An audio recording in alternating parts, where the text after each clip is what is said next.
बिस्मिल्लाहिर्रहमानिर्रहीम। हम एमसीक्यूज को डिस्कस करते हैं। काय शाबाश शाबाश। एमसीक्यू है 163। Spot the error in the given sentence. खूबसूरत सा एमसीक्यू है, आउटस्टैंडिंग सा। यहाँ पर सिर्फ और सिर्फ मैं कौन सा ऑप्शन ठीक है? शाबाश, कोई बताए मुझे। माइक सर बस पे शाबाश, कौन सा ऑप्शन ठीक है? शाबाश, ए। ये तो मुझे भी पता है, ए बी सी डी। शाबाश। वो तो देखे, आपने एग्जाम में तो ए बी सी डी नहीं करना होगा, आपने वहां पर देखना है कौन सा ऑप्शन ठीक है, कौन सा गलत है। शाबाश, कौन सा ठीक है? A B C D. इस तरह तो मैं सारा फिजिक्स केमिस्ट्री सब कुछ कर सकता हूं। हाँ, सिंपल सा। यहां पर है ऑप्शन नंबर, कौन सा होगा? Option number second. अब इसको हम एट द एंड हम जिसको डिस्कस की, एक बहुत लेंथी एमसीक्यू है, इसको हम आखिर में डिस्कस करेंगे, सिर्फ ऑप्शन लिखे। इसके बाद हम जब और करेंगे इसको डिस्कस करेंगे। हाँ, एट द एंड हम इसको डिस्कस करेंगे, क्योंकि it needs almost 5 to 8 minutes इस एमसीक्यू को करने में। 164 में है spot the error in the given sentence. शाबाश, यहां पर कौन सा है?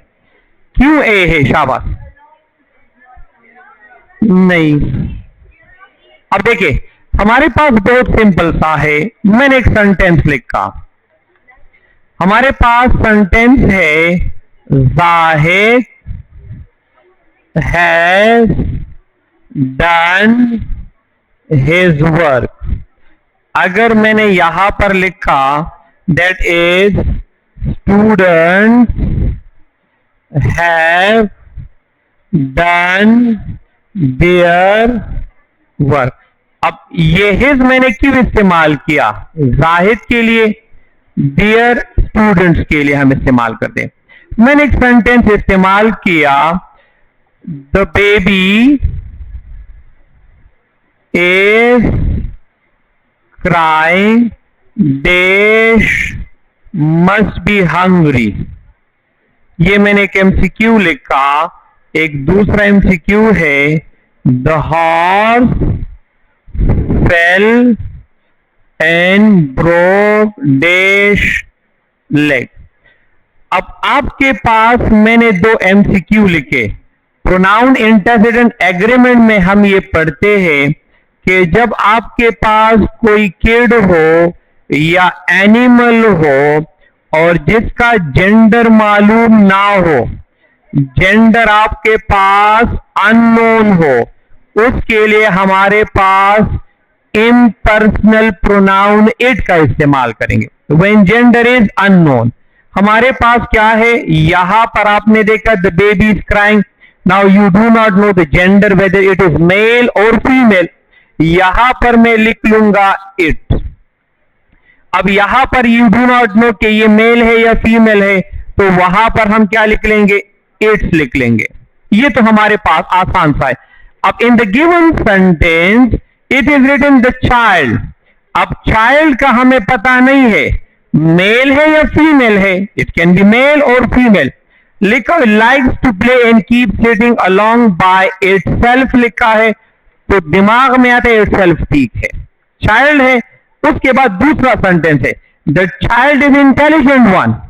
अब यहां पर दोबारा नाउन है, प्रोनाउन का इस्तेमाल नहीं हुआ है। For he has learn to be happy. अब दूसरा लिखा हुआ है ही, आपने देखा ही लिखा है।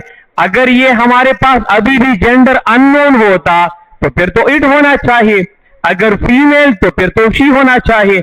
लिखा हुआ है for he has learn to be happy with himself. यहां पर हिमसेल्फ आया है। अब यहां पर अगर हिमसेल्फ आया है तो वहां पर स्टार्ट में इटसेल्फ क्यों है?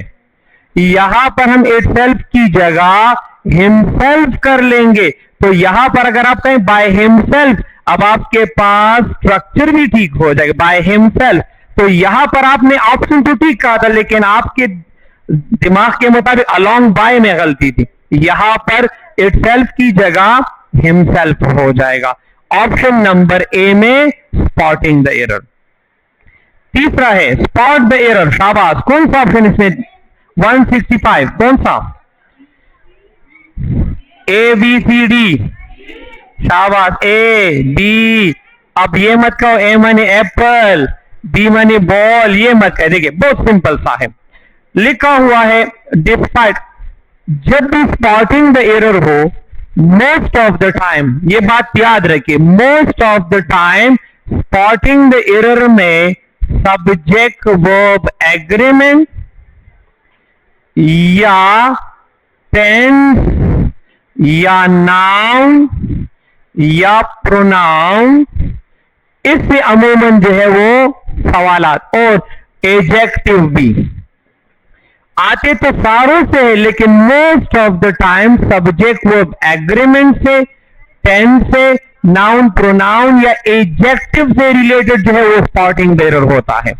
अब यहां पर पहले वर्ब को देखेंगे, आया जो हमारे पास वर्ब इस सेंटेंस में इस्तेमाल है वो ठीक है या गलत है। लिखा हुआ है despite the fact that the committee had thoroughly reviewed. अब लिखा हुआ है टेंस पास्ट परफेक्ट, कौन सा है? Past perfect. And past perfect कौन सा होगा? Subject plus had plus third form of verb. Past perfect can not be used alone. जब हम एज अ यूज इस्तेमाल करते हैं, अगर एक स्ट्रक्चर वाइज इस्तेमाल करते हैं, हम इसको अकेले इस्तेमाल कर सकते हैं, लेकिन यूज के लिहाज से पास्ट परफेक्ट के साथ दूसरा पास्ट होना चाहिए। फॉर एग्जाम्पल अगर मैं आपको एमसीक्यू लिखूं, आई हैड डन इट, और दूसरा है आई डिड इट। अब यहां पर हम देखिए स्ट्रक्चर के लिहाज से दोनों सेंटेंसेस करेक्ट है, बोथ आर करेक्ट, लेकिन यूजेज के लिहाज से फिर हम इसकी तरफ जाएंगे, क्योंकि आपके पास यहां पर प्रेजेंट है, this one is past, this one is past. अब इस पास्ट से पहले अगर मैंने कोई काम किया है, इसको हम क्या कहते हैं? Past perfect. तो पास्ट परफेक्ट होता है past of the past is called past perfect. अब यहां पर पहले आया है पास्ट परफेक्ट, अगर दूसरा पास्ट नहीं है इट मींस ये ऑप्शन गलत है। अब हम देखेंगे हमारे पास है या नहीं है। thoroughly reviewed all the documents submitted by the applicant, they failed। यहां पर failed आया या नहीं आया? पास्ट इंडेफिनिट आया। देखिए ये वाला पास्ट परफेक्ट होगा, पास्ट परफेक्ट, और ये वाला आपके पास पास्ट इंडेफिनिट, तो दे फेल्ड पास्ट इंडेफिनिट आ गया। तो मतलब आपके पास पास्ट परफेक्ट ठीक है, उसमें कोई इशू नहीं है। अब नेक्स्ट लिखा है they fail to notice that the candidate transcript. अब ये सब्जेक्ट है, कैंडिडेट ट्रांसक्रिप्ट। ट्रांसक्रिप्ट आसान अल्फाज में आप जिसको डीएमसी कहते हैं, आसान अल्फाज में आपके पास डिग्री जो होती है ट्रांसक्रिप्ट। अब ट्रांसक्रिप्ट यहां पर सिंगुलर है, कैंडिडेट की ट्रांसक्रिप्ट है, सिंगुलर है। अब वर्ब को देखेंगे, which had been forwarded to them by the registrar's office last month were। अब यहां पर जो लिखा हुआ है which, ये आपके पास एक क्लॉज है which से लेकर लास्ट मंथ तक। अब ये कैंडिडेट ट्रांसक्रिप्ट के लिए सब्जेक्ट वर्ब कौन सा है? ये तो सब्जेक्ट हुआ, इसके लिए वर्ब कौन सा है? अब जिस तरह मैं एक सेंटेंस लिखता हूं कि आपको क्लियर हो जाए, मैंने सेंटेंस लिखा I met the boy who was या were from England। मैंने एक और लिखा I met the boys who was और were from England। अब यहां पर ये who किसकी तरफ इशारा कर रहा है? अब इसके साथ बॉय सिंगुलर है तो मैं वाज लगाऊंगा, यहां पर बॉय प्लूरल है तो मैं क्या लगाऊंगा? वर लगाऊंगा। यहां पर ट्रांसक्रिप्ट के साथ कौन सा वर्ब लगेगा? तो आपके पास ट्रांसक्रिप्ट के साथ कैंडिडेट ट्रांसक्रिप्ट इंस्टेड ऑफ कौन सा होगा? कहा गया ऑप्शन, इंस्टेड ऑफ वर हम वाज का इस्तेमाल करेंगे। यहां पर आपके पास ऑप्शन नंबर डी में स्पॉटिंग द एरर है। 166 The scientists along with her team of researchers are conducting a series of experiments। ये तो बहुत आसान सा है। When you have two nouns or pronouns, noun one है, pronoun one है, as well as आया, along with आया, together with आया, आपके पास noun two आया, pronoun two, आपका वर्ब किसके साथ एग्री होगा? फर्स्ट वन के साथ। हमारे पास यहां पर आप देखिए इस सेंटेंस में कौन सा है, यहां पर एक the scientist along with her team of researcher. अब यहां पर साइंटिस्ट है तो यहां पर फीमेल है, दैट इज वाई हर। अगर मेल होता तो फिर हिज होता। तो यहां पर आपके पास इंस्टेड ऑफ साइंटिस्ट सिंगुलर है, instead of are we have to go for is. आपके पास spotting the error option number A में है। नेक्स्ट वन है the board of directors spot the error having reviewed the financial statements meticulously। meticulously किसको कहते हैं? carefully को।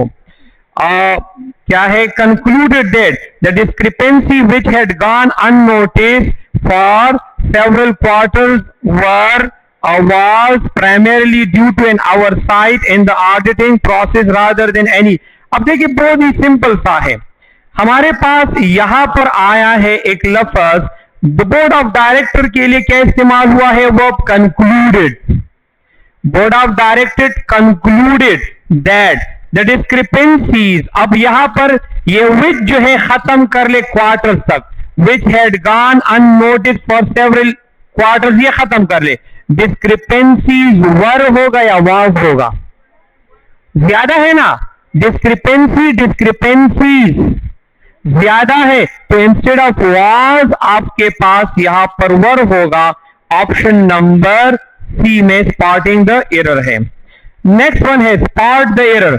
Each of the applicants despite having submitted there resumes well before the deadline were informed that. बहुत simple सा है, हमने बहुत दफा ये पढ़ा है। कभी भी आपके पास each, every, someone, anyone, no one, somebody, anybody, nobody, etc. ये सारे आपको मैंने लिखवाए भी थे।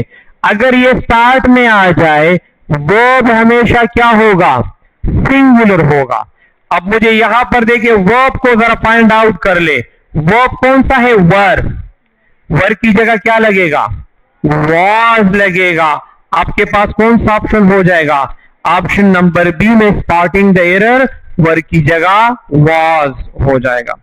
नेक्स्ट वन है the managers candidate feedback help the team improve quickly. The word candidate in the sentence mean, अपने साथ लिखिए। कैंडिडेट का मतलब होता है फ्रैंक, कैंडिडेट का मतलब होता है डायरेक्ट, इसका मतलब होता है स्ट्रेट फॉरवर्ड, इसका मतलब होता है ओपन। अब यहां पर तो ये हमारे पास मानी नहीं है, इसका एक और मतलब भी आता है। स्ट्रेट फॉरवर्ड आदमी ऑनेस्ट होता है, हमारे पास फ्रैंक आदमी ऑनेस्ट होता है, डायरेक्ट आदमी ऑनेस्ट होता है। Option number B is the correct one. Next one है he tried to placate his angry customer with a refund. अब आपको गुस्सा आया हुआ है, अब बहुत गुस्से में है, लेकिन आपको कहते आप वापस ले ले, आप कहते बस ठीक था, आप जरा रिलैक्स हो जाते हैं, यही हो जाते हैं। तो हमारे पास इसका मतलब होता है पेसिफाई। हमारे पास प्लिकेट का मतलब है पेसिफाई, अपीज, सूट, रिलैक्स, इसको हम कहते हैं। यहां पर हो जाएगा काम, ऑप्शन नंबर बी। आप गुस्से में है और अगर आप बहुत ज्यादा गुस्सा करो और अगर वो भी सर आपका बिल हम नहीं लेंगे, आपको इट्स अ कॉम्प्लीमेंट्री फॉर, और आपके लिए हमने सर एक पार्सल भी, हाँ ठीक था, आप जरा हंस भी लेते हैं, पार्सल भी उठा लेते। अब पहले आपके दिमाग में था मैं आपको उसको मारूंगा, लेकिन जैसे ही कहा नो मनी विथ पार्सल, फरा खराब का आया, वट एवर का आया, लेकिन पैसे है नहीं, तो आप बहुत रिलैक्स हो जाते हैं। तो काम, option number B. Next one है her frugal habits allowed her to save a large portion of her salary। the word frugal in the sentence mean economical को कहते हैं, केयरफुल को कहते हैं, एहतियात से इस्तेमाल करना। अब यहां पर आपके पास ऑप्शन कौन सा है? ऑप्शन हमारे पास होगा ऑप्शन नंबर सी। अब हमारे पास आते हैं 163 को दोबारा देखते हैं। This one is very important MCQ. यहां पर देखिए हमारे पास लिखा हुआ है नीदर। नीदर को मैं डिफरेंट एंगल से समझाने की कोशिश करता हूं। मैंने यहां पर एक सेंटेंस लिखा, नीदर अली और हिज ब्रदर, हमारे पास है was या were able to left the box। Now मैंने सेंटेंस लिखा ईदर अली और लास्ट, सर जी लास्ट एमसीक्यू है, लास्ट ईदर अली और his brother whenever you have two nouns। अब इसको देखिए, ये बहुत ही इंपॉर्टेंट एमसीक्यू है।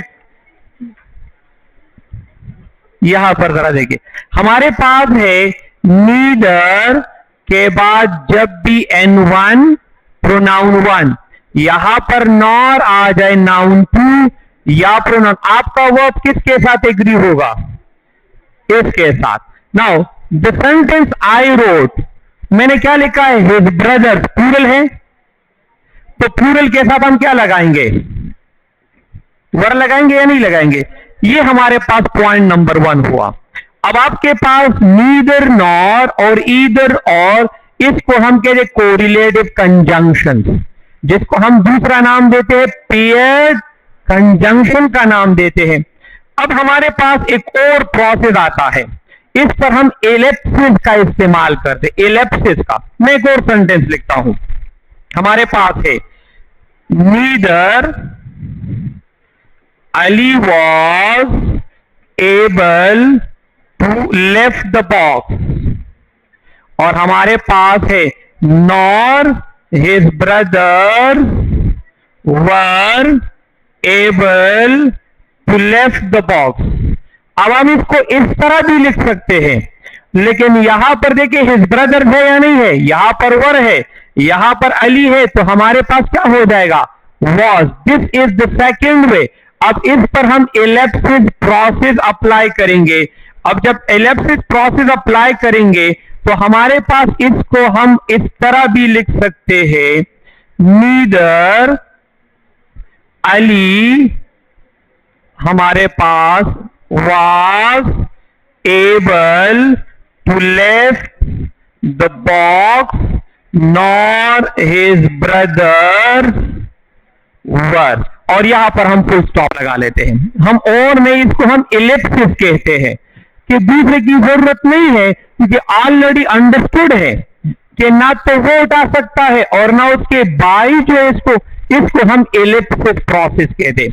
ये तो हमारे पास दूसरा पॉइंट हुआ, बहुत ही खूबसूरत। अब यहां पर पॉइंट आया, अगर आपके पास नीदर एज एन एडवर्ब आ जाए in the beginning of a sentence and it is not part of a sentence, आपके पास सेंटेंस का पार्ट नहीं है और स्टार्ट में आ जाए, तो याद रखिए नीदर के बाद आपके पास कभी भी सब्जेक्ट डायरेक्टली नहीं होगा। नीदर के बाद हेल्पिंग वर्ब, फिर सब्जेक्ट, फिर मेन वर्ब और फिर रेस्ट ऑफ द सेंटेंस हो जाएगा। आपके पास ये स्ट्रक्चर देखिए, नीदर के बाद अगर दिस इज व्हाट, ये एज एन एडवर्ब का काम कर रहा है, तो फिर डायरेक्टली सब्जेक्ट का इस्तेमाल हम नहीं करेंगे, यहां पर हम किस चीज का इस्तेमाल करेंगे? As a help. अब सेंटेंस को देखें, लिखा क्या है? नीदर डिड, यहां पर नीदर दे नहीं लिखा है, नीदर डिड। आपके पास they have a discussion before implementing the plan, nor आया है। Same is the case of nor, nor के बाद यही रूल अप्लाई होगा। फिर अगर आपने ये वाला अप्लाई, इसके बाद ये आ रहा है, पहले वाले के साथ ये स्ट्रक्चर अप्लाई किया, तो दूसरे वाले के साथ भी हेल्पिंग वर्ब, फिर सब्जेक्ट, फिर मेन वर्ब, फिर रेस्ट ऑफ द सेंटेंस, तो दोनों स्ट्रक्चर आप एक जैसे बनाओगे। इस तरह नहीं होगा कि पहले में नीदर के बाद आपने हेल्पिंग वर्ब इस्तेमाल किया, दूसरे में आपने नॉर के बाद सब्जेक्ट का इस्तेमाल किया, ये ग्रामेटिकली गलत हो जाएगा।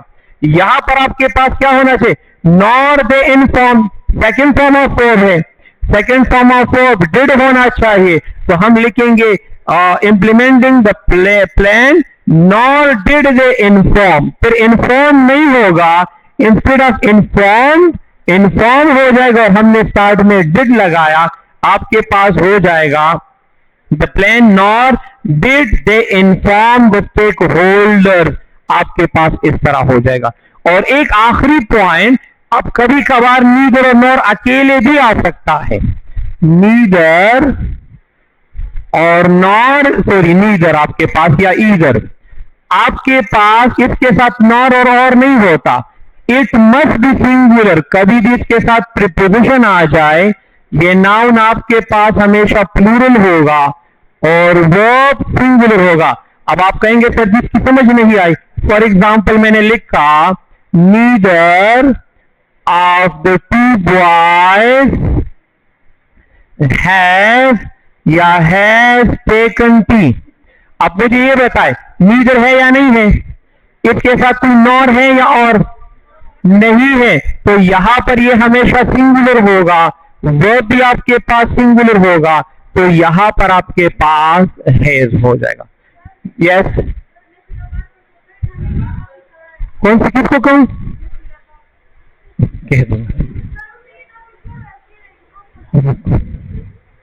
मैं, कह दो, आपने कह दिया मैं उसको बता दूंगा ना, ठीक है, आराम से रिलैक्स, इंशाल्लाह मैं उसको इन्फॉर्म कर दूंगा।